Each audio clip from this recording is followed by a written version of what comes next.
Well, welcome one and all, and we are so glad that you joined us once again for Hockey Time Machine. And as the banner began, every week we get together with a different hockey theme and discuss it with a panel of experts and dig in for these the stories of the game in the past and some of the stories that you've never heard before, which makes it even more exciting. So really welcome all of our friends and family who've joined us going way back to last March when the pandemic began. So February has been designated Black History Month, and Hockey Time Machine wants to explore the players of hockey, or players of color in hockey.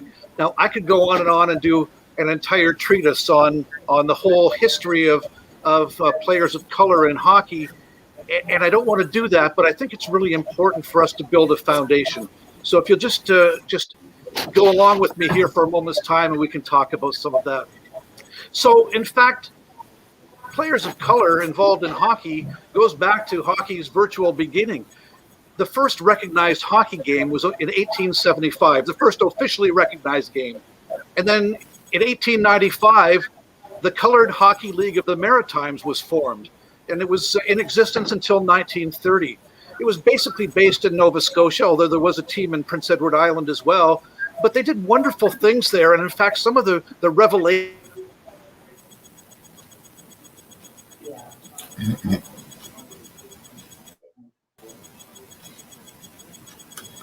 dropped to the ice to make saves. At that time, organized hockey in the rest of Canada at that point, which would be probably Ontario and Quebec and some of Nova Scotia, made certain that the goaltender stood up. So this was a revelation that was adopted later on as well. It's very important that we recognize that part of history as well. As we move forward through the whole timeline, we want to talk about a gentleman named Herb Carnegie. And Herb has been called, and I'll use quotations here, the best player never to play in the National Hockey League. And it's heartbreaking. But it's also important for us to recognize that it's people like Herb Carnegie, who's wearing number 7 in the middle of this photo here. I'll come back to the others in just a moment's time. It's important for us to recognize that all of the players who are in the National Hockey League these days stand on the shoulders of giants. They stand on the shoulders of giants like we're going to meet on the panel, and they stand on the shoulders of a giant like Herb Carnegie. Now, on the left-hand side, we've got Ozzie Carnegie, Herb's brother, number 10. Number 11 was Manny Mcintyre, who played on the line as well. And we'll talk a little bit more about them, but the three of them together were one of the most exciting lines in hockey during the 1940s, and they established all kinds of precedents at that time. There was a gentleman named Art Dorington, not talked about a great deal, but Art Dorington was the first player of color signed to a National Hockey League contract. He signed with the New York Rangers in 1950. Now, Art never played a game with the Rangers, but he was the first one actually signed to an NHL contract. So you can see that the foundation was there at that particular time, and that if you were good enough to play, you were able to play. But sometimes there were impediments along the way. Willie O'Reilly was the very first black player to play in an NHL game when he joined the Boston Bruins in a game against the Montreal Canadiens on January 18th, 1958. And Willie O'Reilly broke the color barrier for all intents and purposes, but it didn't open the floodgates at that point to players of color. In fact, it wasn't until 1974-75 that the second and third black players skated in the National Hockey League. The second was Mike Marson. The third joins us today, Bill Riley, and anxious to talk to him as well. Both played with the Washington Capitals during the 1974-75 season. And we'll come back to Bill in just a moment's time as well. We'll talk about Grant Fuhr as well. And he made his NHL debut during the 1981-82 season. He backstopped the Edmonton Oilers to 5 Stanley Cup championships, and he was inducted into the Hockey Hall of Fame in 2003. We have to recognize him for some great milestones. The first player of color to win a Stanley Cup, the first player of color to join the Hockey Hall of Fame. There's another person who joined the Hockey Hall of Fame as well. Her name is Angela James, and she shattered barriers in the women's hockey game, playing with Team Canada at the inaugural IIHF World Championships in 1990. She scored 11 goals and led this country to a gold medal. Now, Angela was elected to the Hockey Hall of Fame in 2010. That was the very first year that women were allowed to be entered into the Hockey Hall of Fame, and she was one of 2 who joined the Hall of Fame at that point. In 2002, Jerome McKinley won everything that you could win, practically, it seems. He scored the most goals in the National Hockey League that year, winning the Rocket Richard Trophy. He led the NHL in points, winning the Art Ross Trophy. And also that year, a little bit earlier, he also played in the Olympics, where Canada won the gold medal in Vancouver. And in Salt Lake City. Sorry, I got to get my facts straight here. And he joined the Hockey Hall of Fame in 2020. Because of COVID, he will actually be inducted in 2021. So there's a great, rich history of players of color playing hockey, but it hasn't been easy by any means. As Matt Dumba showed us in last year's playoffs, he delivered an impassioned speech. While we've all since accomplished a great deal, but we still have a long, long way to go in making hockey more diverse. So I did a little bit of math here. By my count, there are 43 players of color in the National Hockey League this season. Now that's 43 of 713, or just 6%. We can do a whole lot better than that. We also have to recognize that racist incidents are still brutally common, and we have to do better than that as well. So to join us today, I'm delighted to introduce an outstanding panel for this day's Hockey Time Machine. I'd like you to meet Bernice Carnegie, who's speaking about her dear father, Herb. We're speaking to Bill Riley. We'll be speaking to Tony McKegney. We'll meet Ray Neufeld in a few minutes' time, and we'll join Darren Banks as well as we talk about experiences, good, bad, and indifferent, in their journey through the hockey world. So I'm going to start with you, Bernice, if you don't mind, and go chronologically here in this case. Not that you're the oldest by any means, but Dad certainly was as a pioneer in the game. You wrote a sensational book. It was actually an updated book called A Fly in a Pail of Milk, the Herb Carnegie story. And it was eye-opening for those of us who knew something about the whole world of black players in hockey, but we didn't know the width and breadth of some of the challenges and some of the wonderful things that Herb did, both on the ice and then afterwards as well. So going back 1919, he's the son of a train porter, which seemed to be a fairly common occupation for not players of color, men of color at that particular time, growing up in the North York area. Bernice, tell us about your dad's childhood, growing up in that Yonge and Sheppard area of Toronto, if you don't mind. Well, I'm going to start off by saying that my grandfather, my father's father, was not the train porter. That was my mother's father.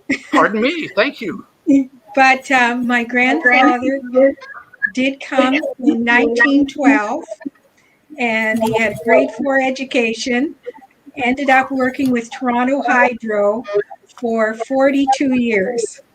And so that was my father's beginning to have been born in a downtown home. And my grandfather moved them out to North York when my father was a toddler. So they built a home there. It's the Carnegie homestead. There were no numbers on the houses back then because the houses were too far apart. You could hardly get a car up the road. And my father tells me that there were times that he skated to school because the roads were so untraveled, and there were ponds and streams that actually got them there. So he had this very elusive kind of upbringing, the one black family in an all-white community, and they had a hobby farm. And my father tended the cow and the chickens and whatnot, and they sold produce to some of their neighbors. But that was how my father started his life. And he loved the sport. He somehow got those skates on, had newspapers in the toes because they were too big for him. And he and his brother would spend hours and hours and hours on the ponds in North York. And they said their fingers and toes, they would come in, they were frozen, but that was the beginning. Wonderful. And then they'd sit in front of the radio. Well, that would be an important part of it, wouldn't it?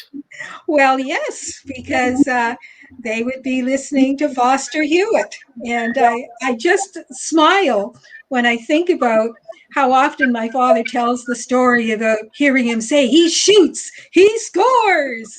And he said that the house would erupt as they listened to Foster Hewitt talking about those great hockey players of the past. And of course, that's why my father and my uncle just dreamed that they could be one of them.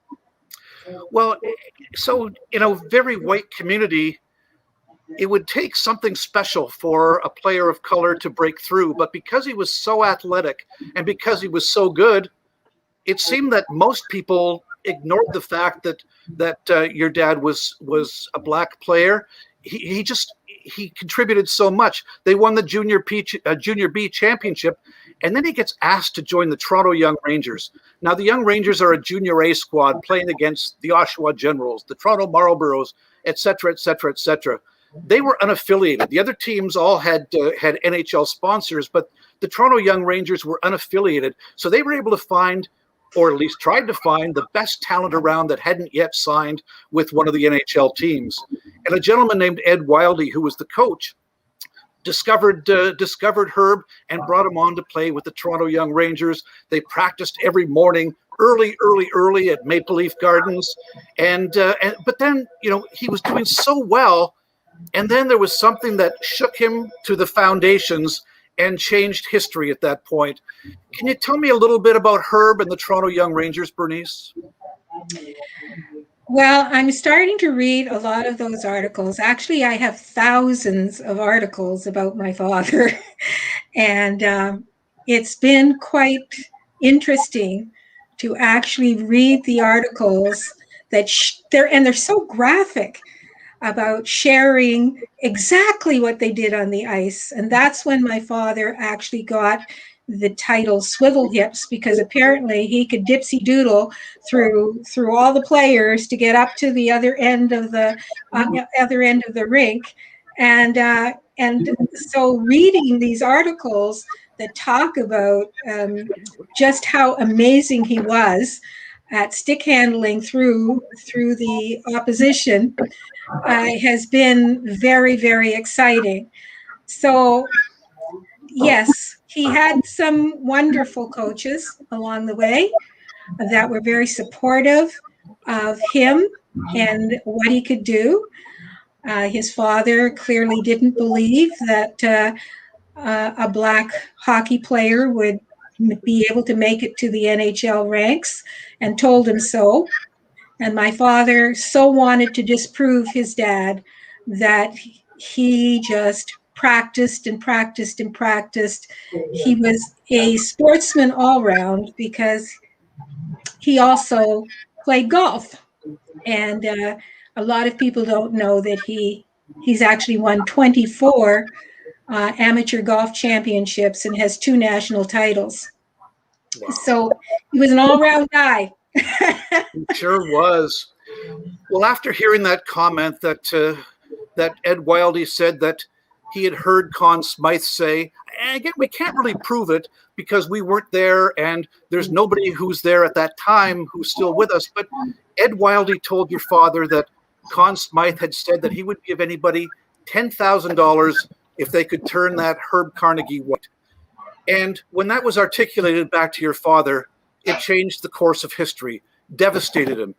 We had a number of wonderful meetings through the years in your dad's later years. And every time we spoke about these comments, your father got very, very emotional and broke into tears and wasn't able to continue for some time. You can only imagine that a young boy with the dreams that we all had, being told that he couldn't play because of the color of his skin, how devastating that would be. Oh, he circumvented that in many ways. He went up to Northern Ontario and he started to play hockey there. Joined a team in Timmins called the Timmins Buffalo Anchorite Bisons. And he played 4 seasons in Toronto, starting in 41-42. He had his brother up there with him as well. And all of a sudden established himself as one of the outstanding players in the league. 4 years in Timmins, then he moves into Quebec, plays with Shawinigan.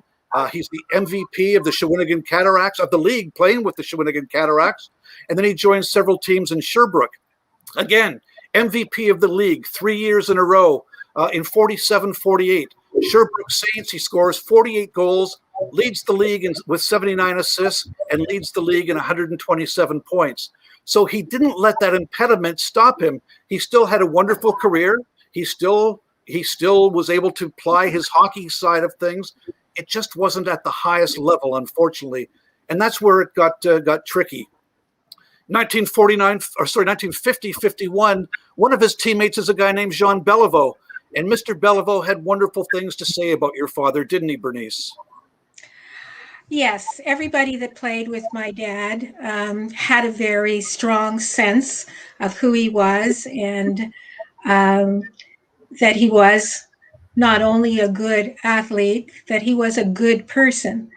And so my father's interactions with the other players was always something that he prided himself in. And I have many photographs of him with players on his teams. And, my dad thought that he could really actually make it to the NHL. And it is such a shame that, even though he was most valuable player for 3 years in a row, that they brought up other people with lesser records. And so I think that shows what the times were like. And I know that he did get a chance to go to that training camp, and he walked away from a couple of deals, 3 deals, where they wanted to pay him less money than he was already earning. And I challenge any man that's worth his salt to take almost half your salary and wipe it out for maybe a chance to be in the NHL. And he chose his family. He chose the stability of keeping us well and healthy, and having a good upbringing over maybe headlines that might have said that he was the first Black hockey player in the NHL. So I'm proud of my father for that. I'm proud that he chose us.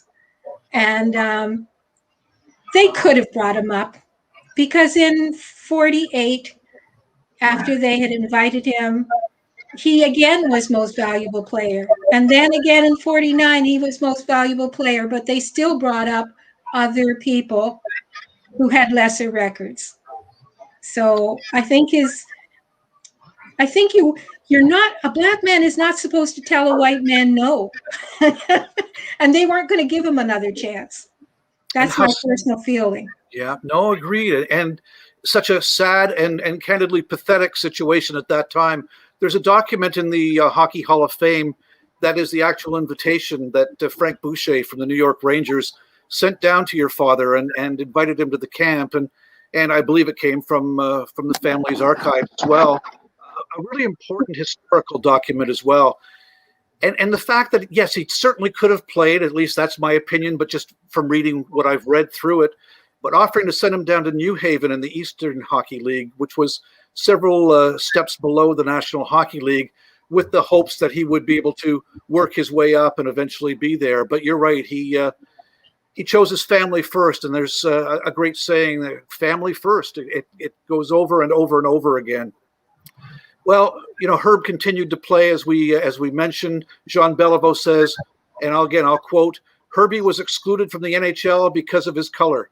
Here's one of the greatest players ever to play the game, talking about the greatest player never to play in the NHL, and thinking that it comes down to color." And it's a sad testament to the game, but certainly to the era as much as anything. But again, your father, although it set him back, and it certainly was something that changed him as a person, he continued on and had an outstanding career working in insurance. He won golf championships. And despite losing his eyesight later in life, he still had that sunny countenance that he had all along, positive and fun and funny. Yeah, there was a sad side, that maybe a melancholy side that came forward. But one of the things that he did that resonates over and over again is that he established the Future Aces Hockey School, which, in my opinion, is the very first hockey school ever. But the things that you've been able to accomplish, and Bernice, you've been heavily involved with that. There's Herb and his dear wife as well. Maybe you can tell us a little bit about Future Aces. I was very privileged to work with my father for over 30 years on the project called Future Aces. And the concept was future, always striving aces to be the very best that we can be. And my father, while he was working as a financial advisor with Investors Group, would take time off work, and he would go into schools and he would share his vision about having a better life. And the Future Aces hockey school started in 1955, the year after he actually finished hockey. And it had a value system because he wanted those young boys, ages 12 to 14, to have a feeling that they were part of something bigger than just hockey. So yes, they were taught hockey skills, but they were also injected or encouraged to be the best kind of citizens they could be, and to take sportsmanship to its highest level. And so that Future Aces creed that he wrote 12 tenets to the creed about being good citizens, what he thought were the values to be a good citizen. So he hoped that these kids would treat others better than he might have been treated throughout his life. And it would help them to be strong, empowered, to act like leaders, and to treat people more equitably and fairly. And so this value system ended up in the school system. It was one of the leading character initiatives in North York, Scarborough, Etobicoke, which eventually became the Toronto District School Board. And hundreds of schools took on my father's value system, and we created initiatives that would help students and teachers to actually interact in their schools in more positive ways. So I know my father feels that this particular initiative was his legacy to the world, because he literally affected millions of students and helped them enrich their lives. And I have to tell you that John Brown, I hope he's listening, because he called me and he said, I heard you might be on tonight, and I wanted to let you know I still have the certificate that was given to me at the hockey school, and it's framed and it's still sitting on my wall. How great is that? You know what's so amazing is that I keep getting emails and LinkedIn's and whatnot from young people, older people who were connected to our family way back in the 1950s and through our school initiatives and whatnot. And then, of course, we did start a foundation, the Herbert H. Carnegie Future Aces Foundation, and we ended up giving out scholarships to young people all across Canada. We gave out over $860,000 in scholarships to help young people to be the best of who they could be. Wonderful. Wonderful. Wow. So you know what? I can't, to have my father and my mother as my role model, to know that people are still calling me and letting me know that they were influenced by this initiative that started so long ago, is just heartwarming.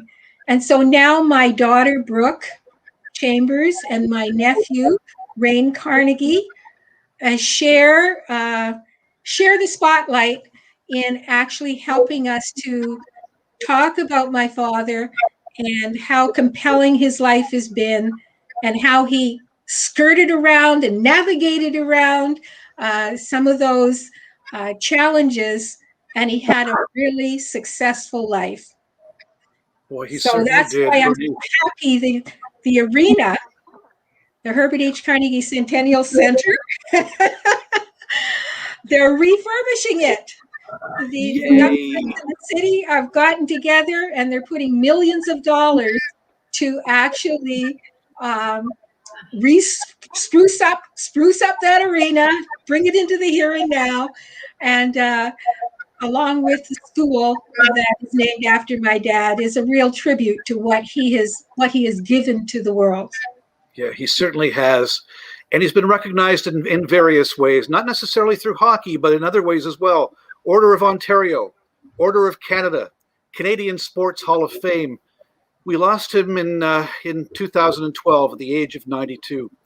But he's done so much for players of color, but all players as well, through his insight and foresight and for the barriers that he broke through the years as well. So Bernice, thank you so much for joining us and sharing your dad's story. And we'll come back and talk to you a little bit more a little bit later on, if you don't mind. Okay?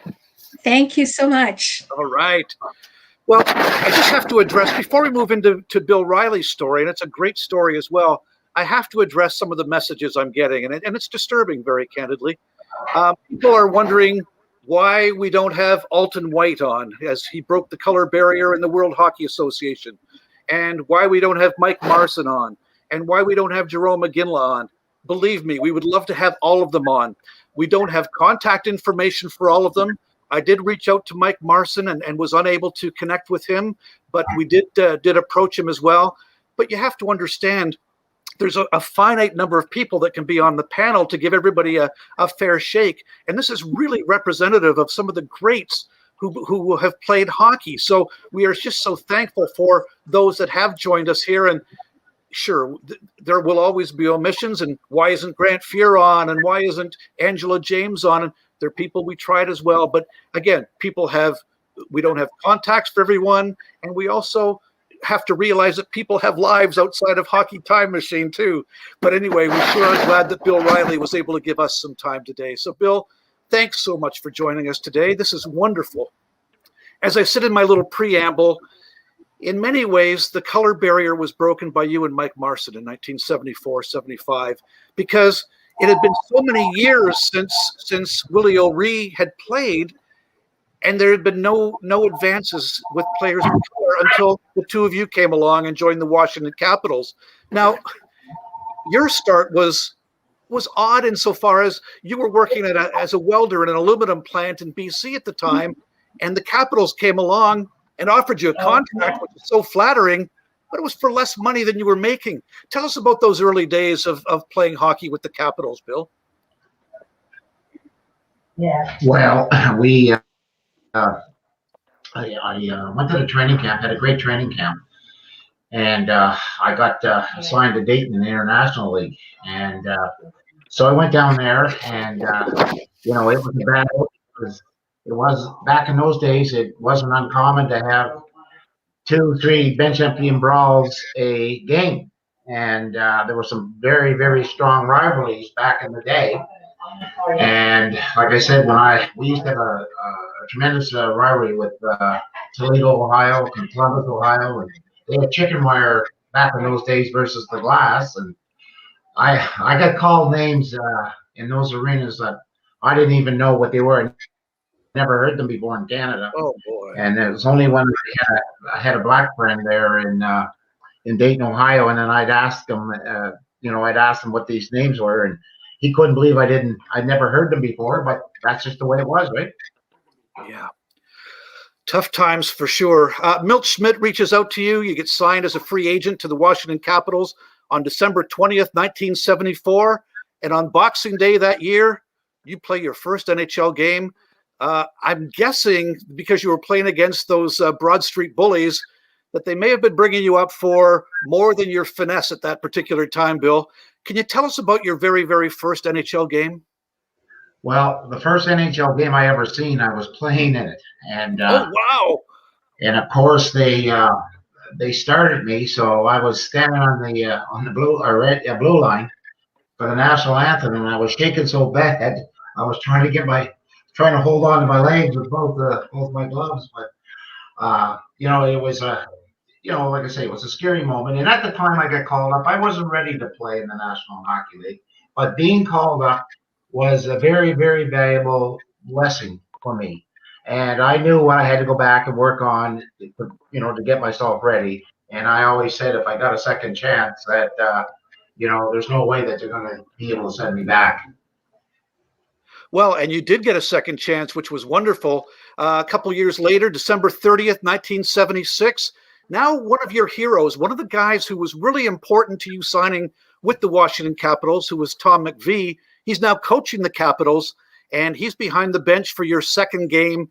You beat Buffalo 4-2, and somebody got 3 assists in that game. Boy, oh boy.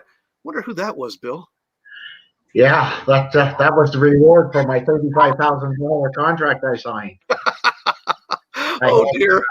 I had, it was, I reflect back on it now, and like I said, back in the day, we would have played for nothing.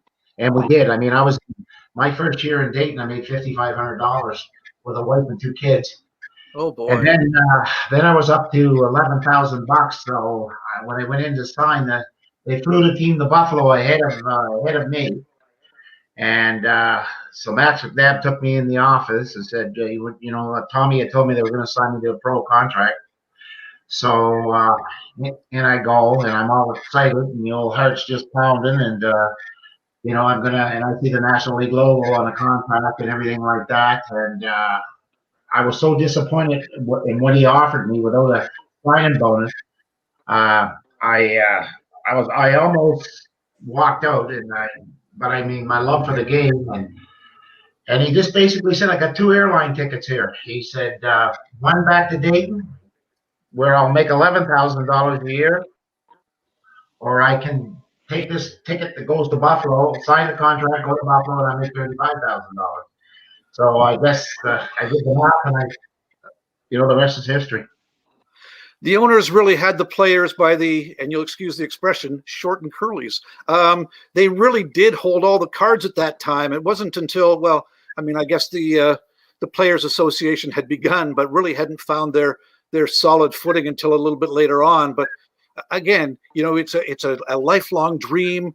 You've worked so hard through your career. You've been through the IHL. You've played some games in the NHL, and you did everything you could for your teammates back to 75, 76, 35 goals and 301 penalty minutes. Obviously, you were giving lots of room to your teammates as well. So it was really disappointing. But again, you're playing in the National Hockey League, and nobody can take that away from you. You're up for good now, and during the 77 or 76, 77 season, 43 games, you get 25 points, 124 penalty minutes again. And I don't want to be a stats guy all the time, but again, you were standing up for your teammates. You were doing what it took to stay in the National Hockey League, but there were opponents who made it tough for you sometimes. I wonder if you can address the story of Bob Gassoff, who challenged you on a couple of occasions here and really made it difficult for you, using epithets that we don't use in 2021, or at least we shouldn't anyway. Can you talk to me about your opponents, Bill, and how challenging that was for you as well? Well, the thing again, like I say, that bothered me so much, and I know Ray would know this too, because he played a little after me. The situation was there were guys getting paid a lot of money that sat on the end of the bench, and they got tapped on the shoulder once or twice a game. Okay, I played a regular shift, played the power play. I was out in the last minute of the periods, last minute of the games, and and I could fight. I fought Tiger Williams. I fought Neufeld. I fought Bob Gas.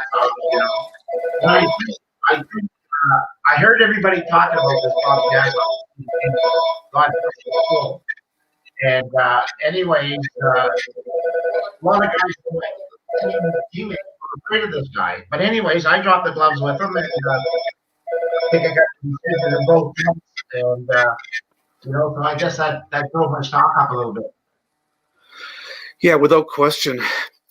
June 79, you are claimed by Winnipeg Jets in the expansion draft.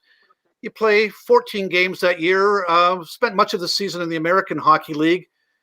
As time went on, you spent more time in the minors, but you got a chance when you got signed by the Leafs in February 1981.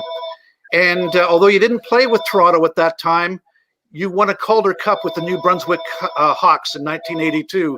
So your career continued on. Oh, hang on here. Sorry about that. It's Tony McKegney. Sorry about that. Your career continued on, and you were entered into the Nova Scotia Sports Hall of Fame. You got a chance to not only play, but you also coached for a number of years as well. And that was something pretty special to see how that happened too. Tell us about the honor of being entered into the Nova Scotia Sports Hall of Fame, Bill.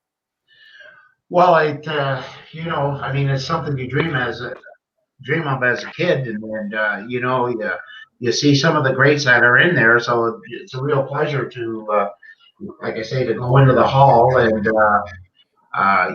was just, and so many of my friends. What was great, I never expected that. So many of my friends that I played junior hockey with growing up, and they all showed up at the ceremony, and it was just breathtaking, and like I say, it was a great honor. In terms of the coaching and stuff like that, that was something I always wanted to do. I was the unofficial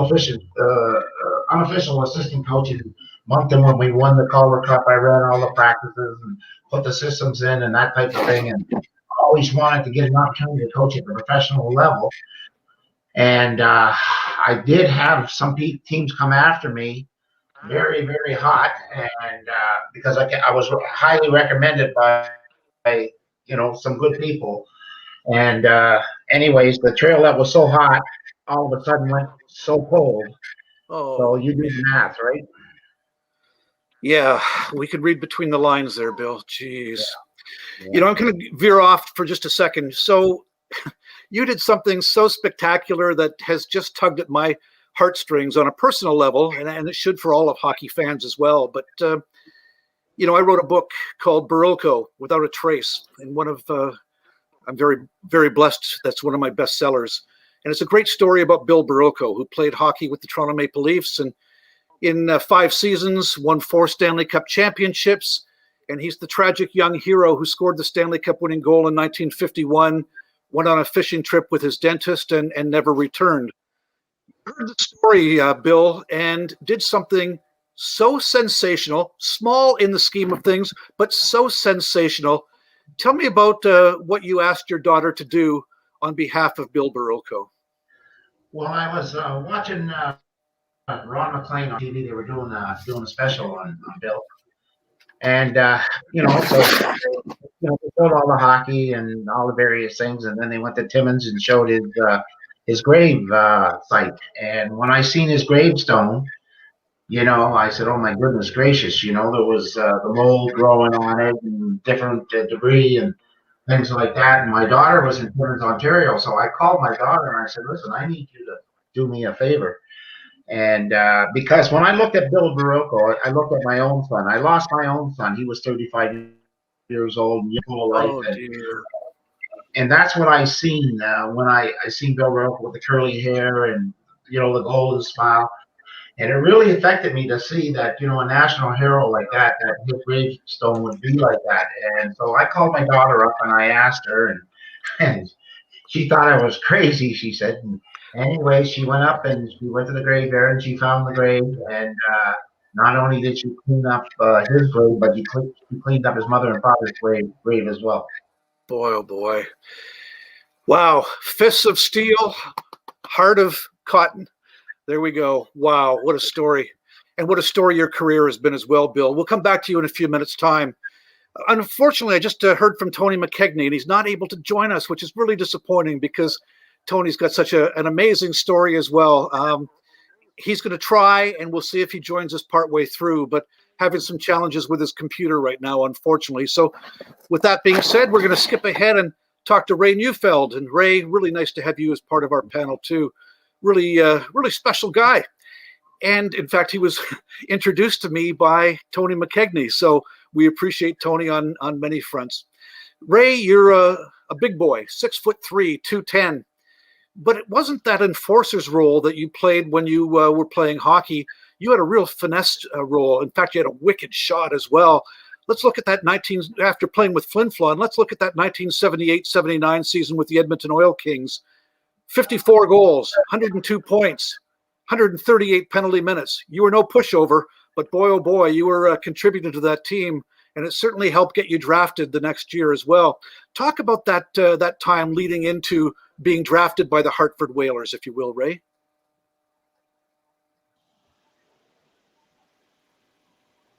Oh, if you could unmute yourself, Ray, sorry. Or something. Oh, good. Wanted to hear that velvet voice there. Come on, Ray. Yeah, thank you. Barry White or Ray Neufeld. Jeez. Thank you for having me on your show, Kevin. I really appreciate this and all the stories. I mean, Bill, I go back with Bill O'Reilly as well, and he's showing the picture of the trophy there, and gosh, he beat our team to win that trophy. So I remember that. I remember that very well. So I just wanted to also say, Bernice, your stuff about your father is just fantastic. It's great to be able to hear that history, and what a tremendous person. I just really honored to hear that story. So thanks. I'll just talk briefly about, I started in Flin Flon, really, and our team got sold to the Edmonton Oil Kings in my last year of junior hockey. And so we went to Edmonton as a group and established myself as a player there. I guess I had dreams to play in the National Hockey League, of course, but I had a pretty good year in Edmonton that year. Had good stats and played with some good players that helped me along the way. So pretty fortunate. And of course, the Whalers drafted me then in the 4th round that year to the Hartford Whalers. So my dream of playing in the National Hockey League, was realized. It was a big learning curve for me when I first went to my first training camp. Though I came out of juniors sort of thinking I was gonna, make it my first year, and I found out really quickly that I had a lot to learn as a player and what I needed to do to get better to be able to make it to the NHL. But you did it, Ray, which is amazing. Very first game, March 21st, 1980 versus the Flyers. Tell us what you remember about stepping on that ice for your first National Hockey League game. Well, that was a huge thrill and an interesting day for me because it started off with a phone call. We were in Rochester playing the Americans, and the phone rang and said, "Hey, you're getting called up to Hartford tonight, so you got to go play the game in Hartford." And what was crazy is we had a difficulty getting to the game, different circumstances. Anyway, they sent a Learjet for me, a jet to pick me and another player up, Steve Alley, and they picked us up and flew us into Hartford, and we were late getting there, so they picked us up in a limousine, threw our bags in the limo, and drove us right down into the Civic Center in Hartford. And we got there. The first period was just ending when we arrived, and I remember that. And they put us on the game sheet because they knew we were en route. And fortunately, Gordie Howe's standing there, and he says, "Ray, get your stuff on." He says, "Get your stuff on, kid. We need you out there." So me and Steve Alley got dressed, and we went out. And I'll never forget the first game because I was playing against my childhood hero in Bobby Clark. So he was on the ice with Flyers and playing the Broad Street Bullies, and boy, what a thrill that was! And that night we jumped back on the plane and flew to Montreal to play the Montreal Canadiens the next night and scored my first goal in the Forum in Montreal. So great thrill, great start. Very, very fortunate. Oh, for sure.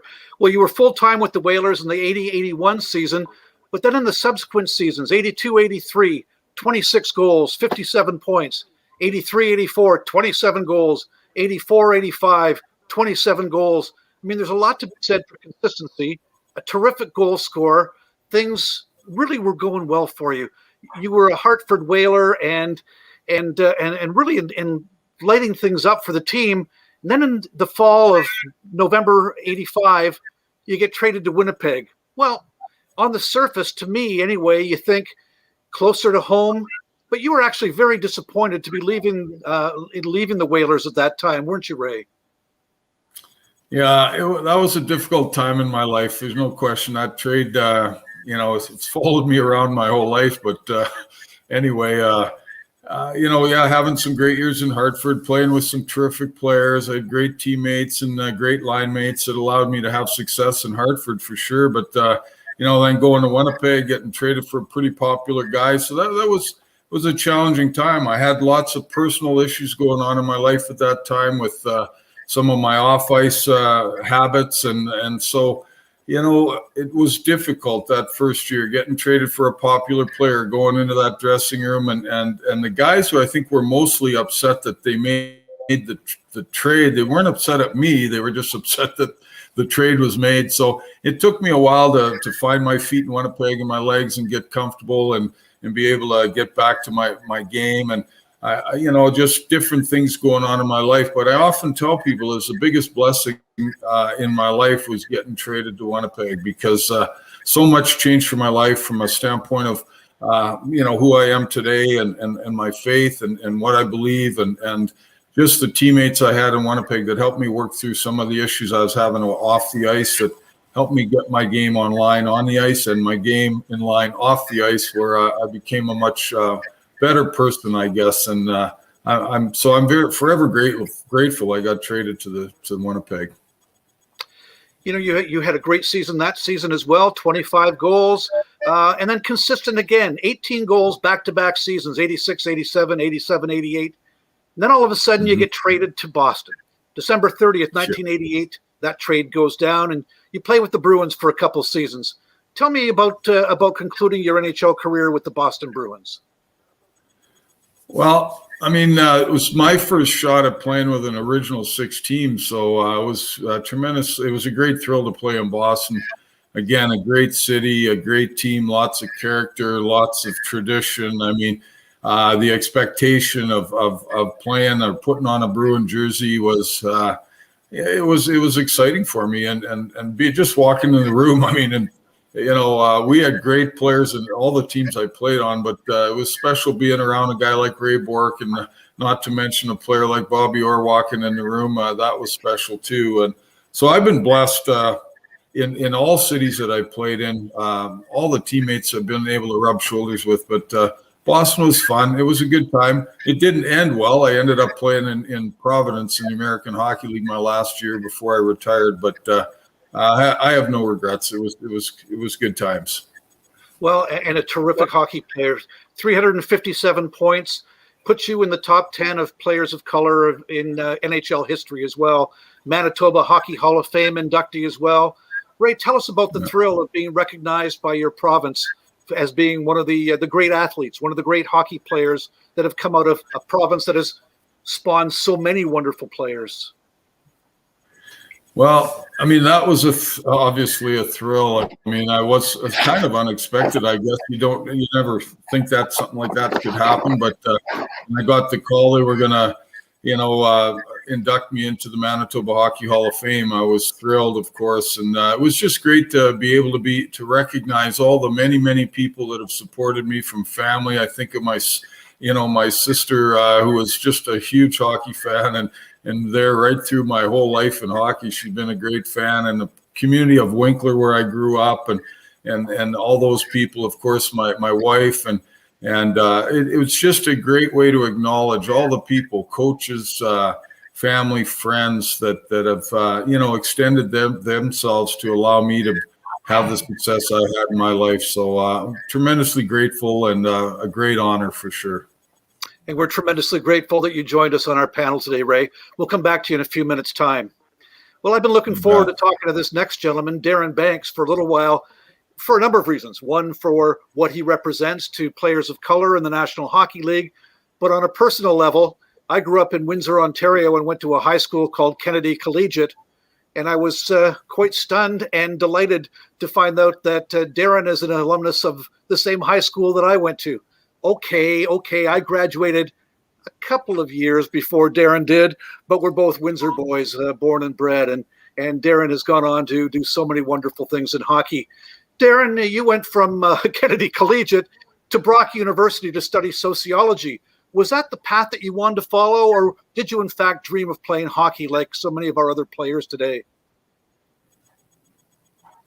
Well, hockey was definitely my number one dream. And going to school, playing school, I played a little bit of football, but I was always playing hockey. My goal was to play in the NHL. I didn't care how I had to get there.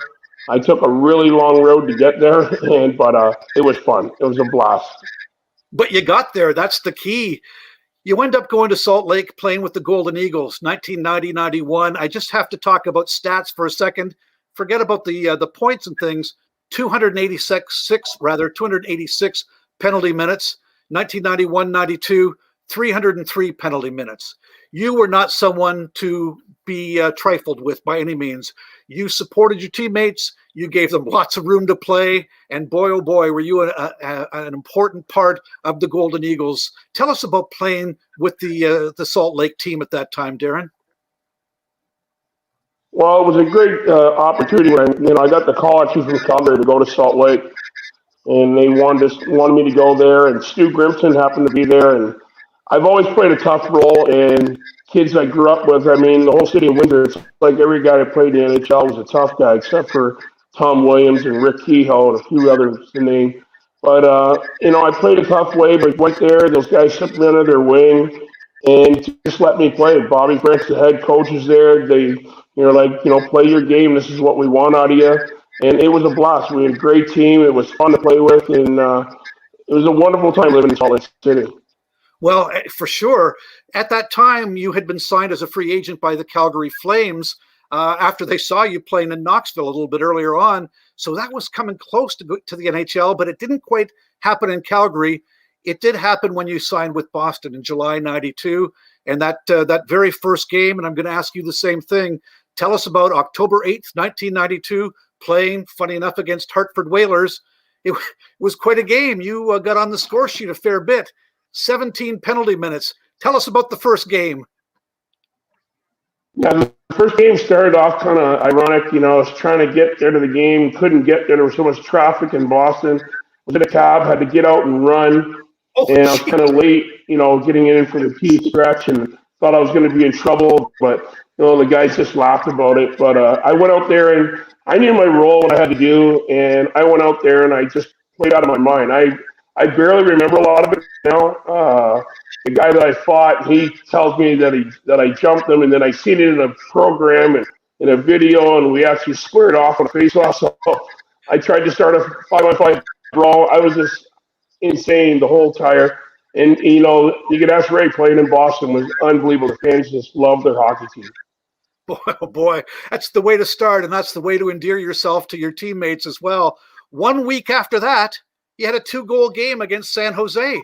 What would you all of a sudden the mitts are soft and you're using your hands for something else? What's going on, Darren? Yeah, it was a good game. We actually played. It's the only game that our last game that Boston played in the Cow Palace in San Francisco, and I had 2 goals and assists. And the last 5 minutes, the coaches kept leaving me on the ice trying to get a hat trick, and I'm Oh, trying to come off and not make a mistake defensively, and the guys are just shoving me back out there and coming off, and my tongue's on the ice, and come back off, and they go, "You're back up again," and they go back out. And it was fun. It was an absolute blast. And believe it or not, it's the only game that I wore the number 20, and it's actually the number that's on the back of my hockey card, which is ironic. But scored the only 2 goals of my career and assists in that game, and it was a dream come true. And parents were watching it back home, and it was a really good time. I'll bet. Very good. Well, you got closer to home all of a sudden, too. You joined the Red Wings system, and you played with the Detroit Vipers, won the Turner Cup in 1997. Talk about playing in the IHL and playing with the Vipers. The Vipers was like playing in the NHL, except for we just didn't make the same money, but we were treated really well. We had our own team playing. We had a great team my first year. I think we only lost 17 games all year. It was a wonderful time. Great guys.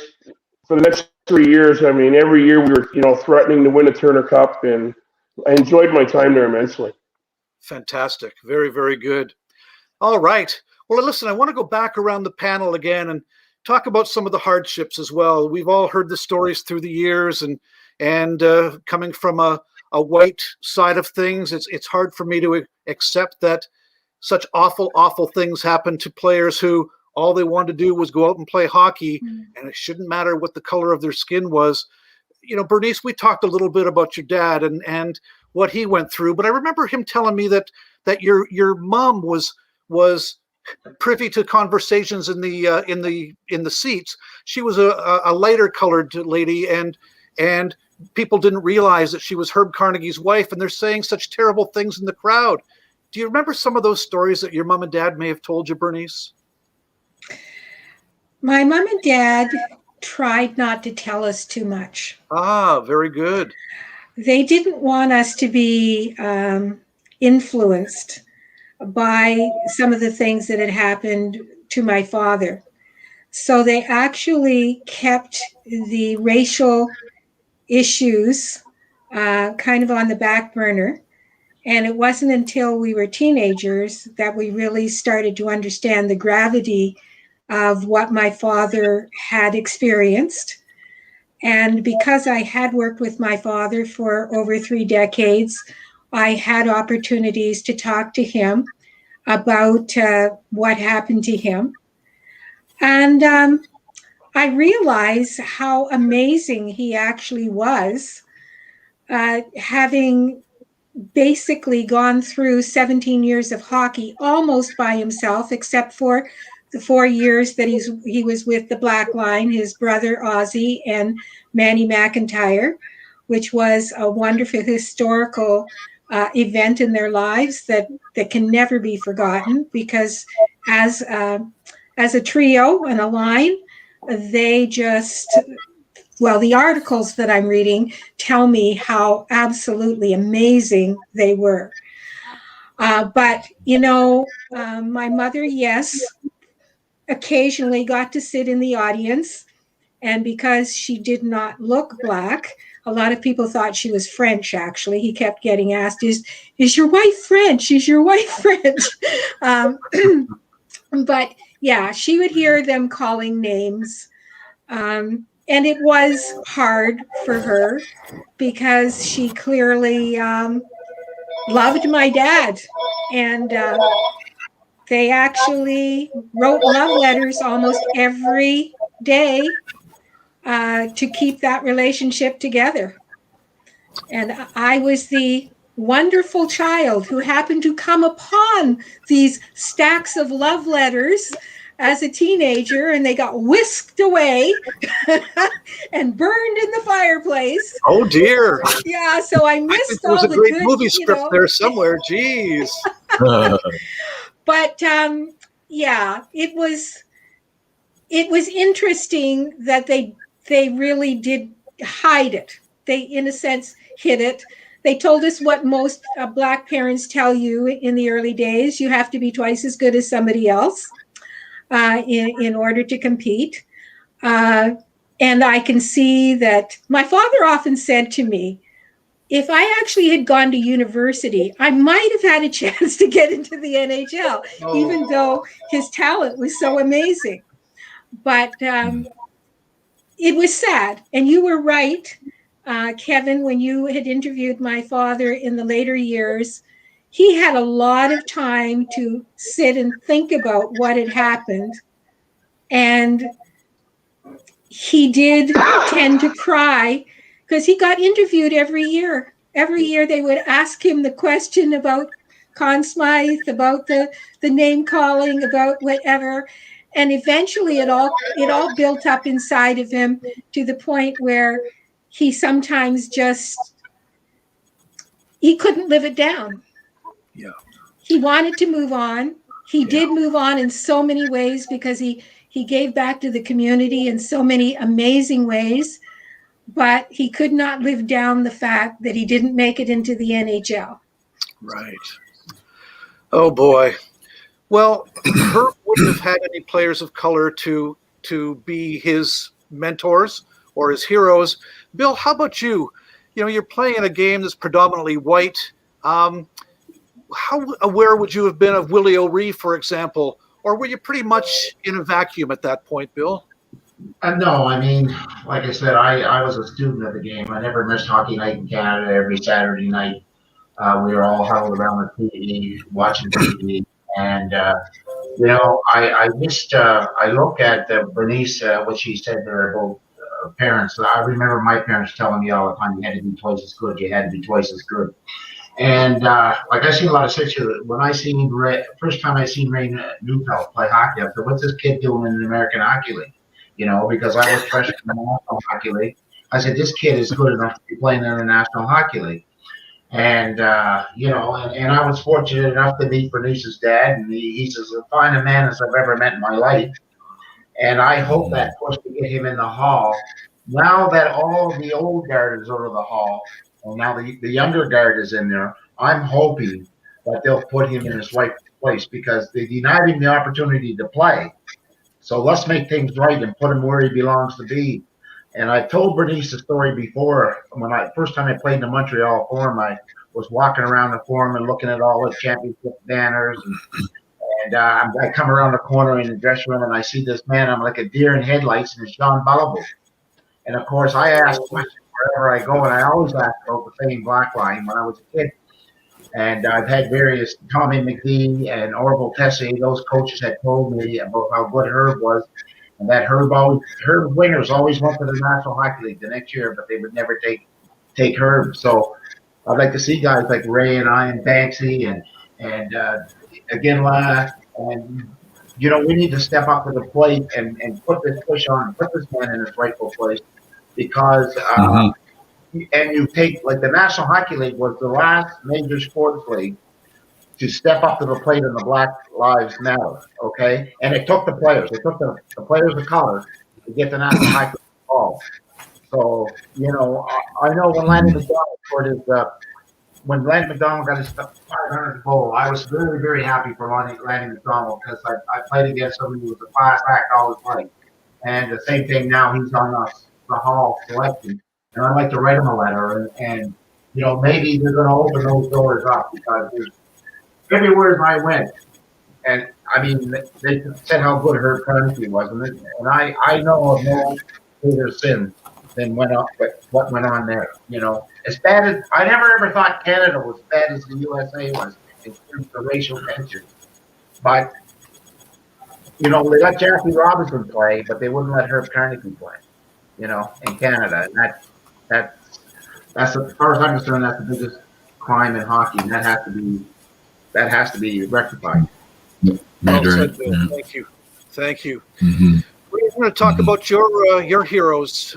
Growing up, you're a kid like all of us, dreaming of the National Hockey League, not seeing a whole lot of players of color in the league. But tell us about your heroes and those who maybe helped incite you to realize that you too could play in the National Hockey League. Well, I finished my junior year, and I went to British Columbia, and I was working in the women's welder, sweating. Like, it was unbelievably hot, and I was the welder, and I played minor league, Pacific Northwest Hockey League back in those days, and I won the scoring race 3 years in a row. And I got started by a guy named Lou Jankowski, and I see a Jankowski kid playing now, which I believe Lou was his grandfather. And so I had a chance to go to Philly or go to Washington, and I figured with Washington being a new club, that's where I would go. But as a kid growing up, I never dreamt that I'd get the opportunity to play in the greatest league in the world. But you did. You did well. Yeah. And like Thank I said, you. Yeah, the black kids growing up, and when I reflect back, I lived in a black neighborhood, poor black neighborhood, and we had a lot of guys that were very, very good hockey players, and never had the money or the funds or the means to be able to play in organized hockey, or they had to go to work and weren't allowed to play. So I reflect back now and say, my God, we had so many good black hockey players, but I guess they didn't look at it as their dream would be to play in the National Hockey League, because there were no black role models playing in the National Hockey League back in those days. Right. Ray, I'm going to ask you the same question, Ray. There weren't a whole lot of players of color as role models, but were you appreciative of guys like Bill O'Reilly, Mike Marson, even Willie O'Reilly, or was it really just kind of finding your own space on your own? Well, it's a combination of all of it. I think, I grew up in a small town in Winkler, Manitoba, as my sister and I were adopted to a family that is white. So we grew up around 98% of the people we grew up around were all white people. So leaving home to go play hockey was a big experience for me, and stepping out of the nest, so to speak, to venture out into life. So, when I was able to see other players that were doing it, I think, Willie O'Reilly, fantastic. I know, he was the guy that broke the barrier for many of us, but I was pretty, I didn't actually know a lot of that when I was a young guy growing up. I just was shielded from that, I guess, or had no knowledge of it. So to know that he did what he did, and its accomplishment, it's fantastic. But I remember Jackie Robinson when I was in grade 4 going to school. My teacher gave me the storybook on Jackie Robinson, and I read the cover. And I guess that was part of it for me. Helped me realize that dreams can come true if you put the work into it. So that's what I did. And fortunate enough, one of my biggest fans in life would have been my mom. She never squashed my dream, so I would come home at pretty much every day from school, and I'd be laying on the couch. My mom would be sitting in the chair, and I'd be telling her, "Hey, I want to play hockey. I want to play hockey. I want to play hockey." And she listened to it all the time. It didn't matter what I said, and she just encouraged me along the whole way. So I tip my hat to my mom. She's a big supporter, and never really watched me play hockey till I made it to the Western Hockey League. All through my minor hockey, she never went to the rink, so I had to sort of do that on my own. And my dad was so busy working in the pharmacy that he wasn't able to come either. So thankfully, I got to a level of hockey that my parents could come and watch, and I'm very appreciative of what they did in my life. And lots of kids that are in foster homes or foster care, and then they get shuffled off, from here to there. But my parents, that happened to me when I was young too, but then they decided to adopt me and take me into their family. So it was special, and I'm incredibly thankful for that. Very good. Well, we're delighted to have Tony McKegney joining us as well. And there's a similar strain right here to talk about. You talked about being adopted, Ray. Tony, you were also adopted by a family. You were born in Montreal, but you were adopted by a family in Sarnia. And it's a white family, like Ray had said as well. Talk to me about growing up in a white family, but being a person of color, and how that helped you or hurt you perhaps in your hockey career in those early days, Tony.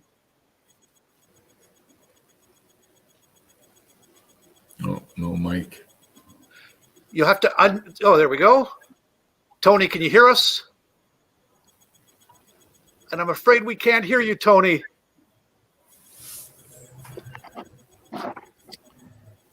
Listen, why don't we, if I could ask Laura to behind the scenes deal with Tony and see if we can't get his mic going so we can hear his story, because he's got a tremendously inspiring story as well. I'm going to jump over to Darren Banks and get back to the conversation that we were talking about moments ago. Darren, you came on the scene a little bit later than Bill and Ray did, certainly later than Herb Carnegie did. Can you tell us about some of the players who maybe inspired you to realize that a black boy could play in the National Hockey League? Or again, whether you did it pretty much on your own without necessarily knowing the history behind it all? Yeah, it was pretty interesting. I didn't know who Herb Carnegie was practically until I was done hockey. And the same thing with Willie O'Reilly, but I met him in like '97, so I was still playing. The other gentleman, I'd never seen him play. And growing up in Windsor, Ontario, you only get to see the Toronto Maple Leafs or Detroit Red Wings. And I played hockey, and you didn't know about some. You wouldn't even hear of Hartford, or they just didn't seem like they played those teams.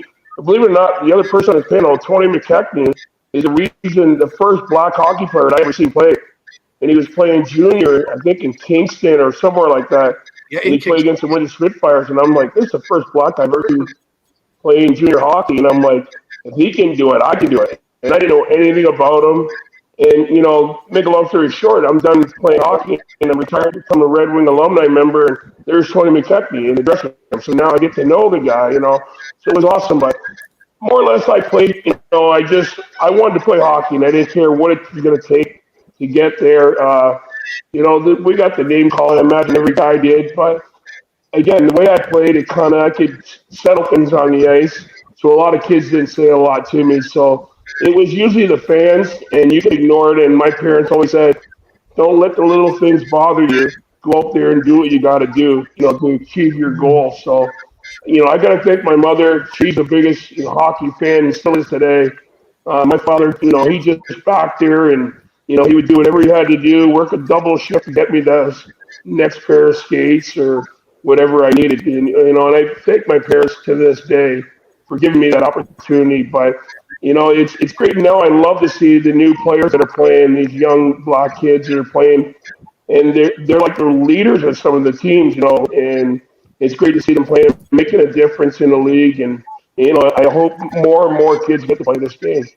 Wonderful. Yeah. Mm-hmm. It's wonderful to hear you speak, all of you speak about the importance of family, about the support of your neighborhood, of your specific family as well, and the role that that played in advancing your career. Thank you for sharing all of that as well. Tony, going to go back to you now, and we're going to talk about a family that had a white brother, Ian McKegney, who played with the Blackhawks, and we had Mike, who was a black gentleman, and he played with the Kitchener Rangers and was drafted by Montreal. And then we've got Anthony McKegney, who went on to a spectacular career in the National Hockey League. Talk about growing up in a blended family, not only blended in color, but in just being adopted from Montreal to Sarnia all of a sudden. Not necessarily a hockey hotbed, but how your career flourished from there, Tony. Tony, we still seem to be having some audio problems. I'm so sorry. There you are, Tony. You with me? There you are, Tony. Can you hear me? And can you tell me about growing up and what it was like in your family? Darn it. Okay, again, don't want to belabor the point. Laura, if there's anything you can do to help Tony, that would be wonderful. We really would love to hear his story. Bill, I started with this path a little bit earlier and didn't follow it through, but I want to hear about some of the challenges that you faced, some of the things that the fans would say, opponents would say. I don't know that we need to say the terms necessarily, but what did you have to go through in order to play? You couldn't just play like your white teammates. You had to put up with all the epithets and everything else that were going on too. Tell us about some of that, Bill. Well, the one thing I want to say is part of Black history there, because I had the good fortune to play with Tony prior to him going up to. We played together in Hershey, and prior to him going up to Buffalo, where he led the team in scoring. And one night in Binghamton, New York, he was the first star of the game. Mike Marson was the second star of the game, and I was the third star of the game. So I think that's got to be the only time in professional hockey that three black players, were the stars of the game. But no, I like I said, when I used to play in the minors, I mean, they didn't have the security that they have in the National Hockey League rink. So, like I said, they call your name and it was difficult. But the thing was, I was glad I was able to fight. Like, my father was a very good boxer. He taught me how to fight. And, I remember my first game I had in Toledo, Ohio. My first game, I had 3 fights. And I got kicked out of the game because everybody challenged me. And the first fight, I didn't even know I was in the fight. I went in the corner for the puck. And I'm working the puck in the corner, and all of a sudden I see a set of gloves on the ice, and I'm going, what's going on here? So then now I'm fighting for my life, and I'll tell you the God honest truth, I was scared to death because I'd come from playing senior hockey where there wasn't a lot of fighting, but I had pretty good hand speed, and I was left-handed, and that upsets the apple cart quite a few times. And anyways, so I beat that fella, and so then I went to the penalty box, and I get out of the penalty box, and the crowd's going nuts in Toledo. Like, they've got 4,700 fans in the building, and they got another 4,000 in the pavilion. It's 5 cent beer night, and a lot of them didn't know anything about hockey, but and the organ player used to join in, and they used to say, Riley's little baby loves shortening, Riley's little baby loves shortening bread. And they used to play that in the arena, right?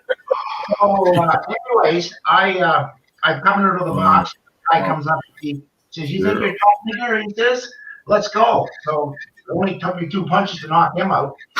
I'm back in the box again, and now I'm saying, if I can get across that ice, I'm taking my gear off. I'm getting on the first bus back to Nova Scotia. And anyways, and the heavyweight, their heavyweight, a guy named Paul Tanzardini, God bless his soul, he's no longer with it. He was the only guy in the minors that ever made the front page of the Hockey News. And so I fight him, and I win that fight. So, like I'm saying, now I'm kicked out of the game because back in those days, you had 3 fights, you kicked you out of the game. So now I'm down in underneath, and they're throwing beer and popcorn and everything on me to try to get down to the dressing room. I get down to the dressing room. I take my bench and I put it under the doorknob because I said, geez, that mob's going to come in and try to get me, and I'm armed with the hockey sticks that are in there.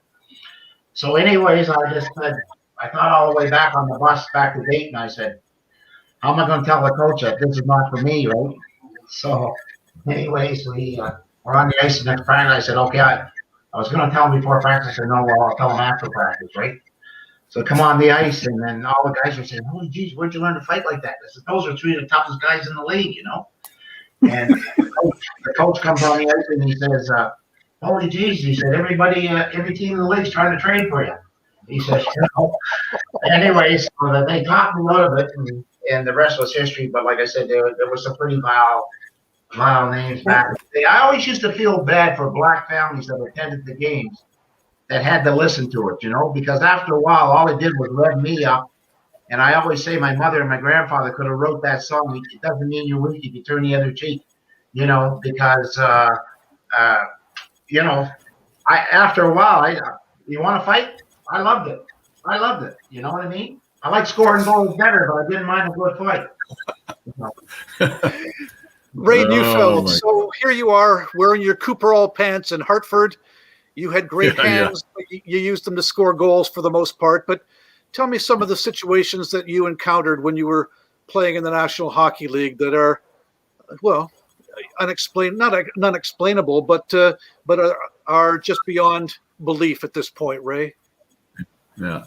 Well, I can touch on a couple stories, I guess, in that. They happened earlier in my career, but before I do that, I just want to comment on Bill O'Reilly. Like, I remember guys didn't mess with him because if they happened to call him a name or something that he didn't like, I mean, he took care of business pretty quickly and mopped a lot of guys up. I remember that. So he's a tough customer. I learned to stay away from him. That much I can tell you. But I appreciate that about him for sure. But my experience in junior hockey, I had one situation one time where one player in warm up, and that was back in the day when we skated the full length of the ice in warm up, right? So both teams would be skating the full length of the ice, and then the captains would sort of signal the guys, and then you'd break off into your own end zone. But when I got out on the ice, one player just came right in behind my ear and just started calling me just about every racial slur you can imagine, and telling me if I touched the puck tonight, he was gonna, cut me up and beat me up and every other thing. I was a 17-year-old kid. It was like my first road trip in the Western Hockey League. I was terrified. I went into the dressing room and I said, "Man, I am not going anywhere near the puck tonight." I just was absolutely terrified. And I mean, I got through the game, and it was a terrible game. I know that. And years later, I met up with that same player in pro, and he came up to me in warm up, and I used to stretch in Hartford right by the red line, by the center ice line, and he come over to me then, and he starts asking me about my family and how's life in Hartford and how you doing, because he knew I was an established player at that time, and I could drop the gloves and fight pretty good. So I just looked at him and I said, "You know what? Tonight when you touch the puck, I'm going to get you. So be aware." And that's exactly what I did. I went after him and settled the score there. So that's really I didn't have a lot of things. I think one night in the American Hockey League, fans came to the building and they brought a basketball, if you can believe that, and they started screaming at me, "Hey, Neufeld, you should be up here playing this game with us. You're playing the wrong sport." So I thought that was interesting. My teammates all got a little kick out of that. But what's interesting, what do you do with that? I just laughed it off. I really didn't. There wasn't much I could do. I wasn't going to climb over the glass and smack a fan. So you just dealt with it and moved on and had a little chuckle, and that's what happened. So move on to the next game, right? So that's about my only real issues I had. I've been fortunate to have great teammates that stuck up for me, and whenever I put the jersey on, whatever team I was playing with, they had my back and I had theirs, and that was great. Wonderful. Well done. Darren, how about you? Coming from Windsor, which is a city that is in the shadow of Detroit, which has a large black population. It wasn't new to any of us who grew up in that area to see blacks involved in sports, but hockey was a little bit different as well. You would like to think that the crowds were a little bit more enlightened in a city like Windsor, in Detroit, places like that, but that wasn't necessarily the case. Did you encounter some racial things as you were playing the game as well, Darren? Yeah, when I was younger, I heard it from the kids a little bit, not a lot. The biggest one was for me was I was 15, and the year before I was the captain of the team, and the coach I was the captain of the team, and he literally just cut me off the team the next year. And, I was really upset, and I was good. I wanted to quit hockey, and my dad said, "Don't worry about the little things." And that year I played for a travel team in the United States at St. Clair Shores, and I played for the Pioneer League in Windsor. So, and then the next year I was the captain of the team again. So that was the first time where a coach had made a difference where I almost quit. And then when I played pro hockey, the only place I really seen it, and again, my style of play wasn't a smart thing for a kid to call me a name, because I would go get you. So I played in Phoenix.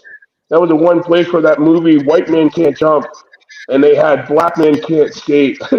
And I laughed it off. I thought it was funny, but I was also the type of guy that liked to chirp up the fans a little bit, and they'd be screaming, hollering, saying what they had to say. And my favorite line back to them was, "Where do you work? I'll come and pay and watch you work tomorrow." And that usually the intelligent fan would shut his mouth, and then the other guy usually didn't get it. But I got the last laugh, and my teammates would get a joke out of it. But it didn't happen a lot in my face. It might have happened in the back, behind the scenes, but not in front of me very often. Right. Good. We're coming up to the end of time. Tony, I hope you'll hang in with us for a little bit. Bear with us here. Bernice, I want to come back to you. We look at 2021. We've seen Black Lives Matter. We've seen all sports, including the National Hockey League, all of a sudden not all of a sudden, I guess, but become more prominent in their support of players of color, players from other races, creeds, whatever it happens to be. Is there something that you can articulate that for the young player who's out there, who's wondering whether this is a game for them, wondering if the NHL holds any prospects for them? Is there something that you can say to them that would help impart some information to them and some hope to them? There's always hope. And I think that the main thing that I got from my father, and he was very much alone in the 17 years that he played, except for the 4 years the Black Line played together.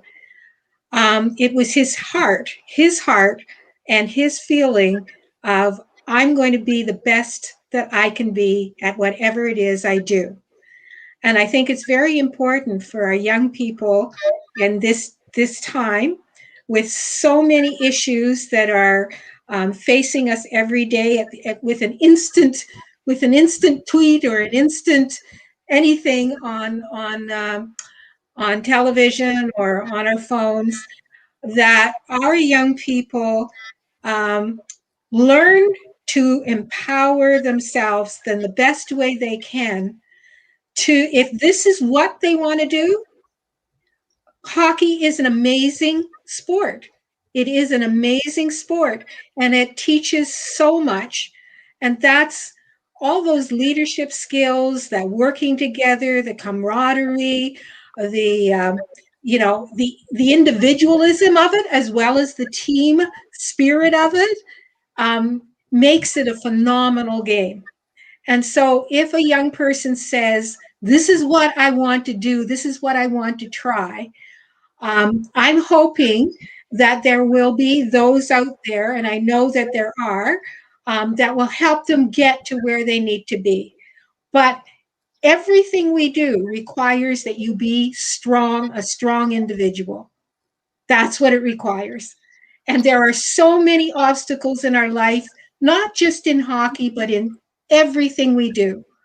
And so it is incumbent upon each of us as individuals that we try to figure it out and to navigate around the obstacles to be what we want to be. And that's what I saw my father do. I saw him go over it, under it, around it, and he had the most phenomenal life because of it. He didn't let anything stop him. So that would be my message to young people. Go for it. You learned your lessons well from your mom and dad, and you certainly spoke a mouthful. Thank you for that, Bernice. Bill, I'm going to ask you about the defining moments of your career, not necessarily on the ice, maybe it's off the ice.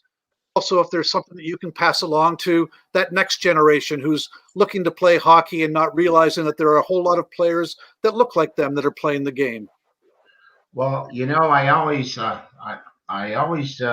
watch the Olympics and things like that, and I used to watch those Jamaican sprinters all the time, and I always said, geez, I'd love to get a hockey school down in Jamaica, because I said, man, oh man, you could get those guys on skates, the speed that they would have, and the fast flex muscles and those types of things. But my advice to young people today is, eliminate can't from your vocabulary, because, like Bernice said, her father, you got to find a way to get over the hurdles or around the hurdles somehow to reach the goals that you want to have in life. And I think now that the door is open now for good young black hockey players. I mean, Quentin Byfield goes second overall. Who would ever thought about that years ago? And it's so nice to see, and I hope he does well. And that's what we have to do as former black players and stuff, is to support the guys. I wish that there was when I first seen Evander Kane, and I seen him, and I seen some of the things that were going on, I said, geez, I wish I could get an opportunity to talk to that kid to prevent him from making the mistakes that, some of the other folks have made along the way, right? And because when you're playing the game and you got money, there's a lot of temptations, and everybody wants to be your friend, So I don't know. I just think we're moving on up, and I'd like to see the National Hockey League, hire more people. I mean, they got Willie there, and Willie's from a different era, But the thing is that I would have loved to have been able, like I played hockey in Washington down in Fort Dupont, 99% black. Every kid in the rink was black. And I said, geez, I'd love to come back someday and have an opportunity to work with those kids. And I'd like to see the National Hockey League set something up for guys like ourselves that could go work with these kids and let these kids see, hey, we did it 40 years ago. We did it 30 years ago. You know, we did it 20 years ago. So, you know, it's there for you to go get. And you know, I just don't understand why that hasn't happened. Well said. And you're absolutely right. And hopefully that the evolution continues and becomes more positive as we move along. Thank you, Bill, very, very much. Ray, how about a defining moment for you, a defining hockey moment, and then maybe some information, some words of wisdom that you can impart for the generation that is now coming up and looking to play hockey. Oh, Ray, you're going to have to unmute yourself. There we go. Being on this panel is kind of a defining moment. This is pretty special for me to be able to hear the stories of all these incredible people. So, you know, tremendously honored for that, for sure. You know, I think the National Hockey League is really working at trying to get some things figured out and get some things right and in their process and how they receive, you know, inclusion and diversity, equality. They're working towards those things, and I'm just happy that we could participate, maybe support young players in some way. It's how do we grow the game? How do we get more kids involved in hockey and give them that hope that they can play and make that connection with them, right? And I think it's such a big thing, especially as players of color, black players, indigenous players, you know, all the different walks of player. How do we make those connections with those younger players that are coming up in the ranks and sort of mentor them along the way, give them the support they need and the confidence that it's a safe place for them to be, to play and to enjoy and follow their dream and passion. And I just really believe that that's something we can do as older guys, give back to the game that way. And then certainly some of the guys that are playing now can also contribute in that manner. So I'm excited where the NHL is going. I'm glad that the world is looking at this in a bigger way with a bigger lens. And I think we're on the right path. Wow. Tony, hang in for us. This has been enlightening, entertaining, exciting, informative, heart-wrenching at times, but boy, oh boy, have I enjoyed it, and I hope that all of our spectators have as well. Hockey Time Machine really wants to thank Bernice Carnegie, speaking on behalf of your dear father. Thank you so much. Wonderful, wonderful memories. Thank you, Bill Riley, for helping us break the barrier, helping other players like Ray and like Tony join the NHL, realizing that doesn't matter the color of your skin. If you can play, you can play. Thank you, Bill. So lovely to have you here. Ray, what a delight to have you on the show as well. You came to us a little bit later on, and I thank Tony for introducing us, but I thank you so much for sharing your time and your memories with us today as well, and imparting some really positive words, not just the negative things that you may have heard through the years, but some really positive things as well. And we thank Darren Banks as well, who shared his career, his fists, his words, and his time with us as well tonight on Hockey Time Machine. So thank you all for your time today. Thank you to all of you who are watching today. We sure appreciate it, and hope that we'll catch up with you all soon. Stay safe and well. Wear that mask, and we'll talk to you again real soon. Thank you, everybody. Yeah, great to see all of you guys. Take care. Yeah, Thank great you. seeing you. Thank you. Thank you. Pleasure to meet you all. You as well. It's wonderful.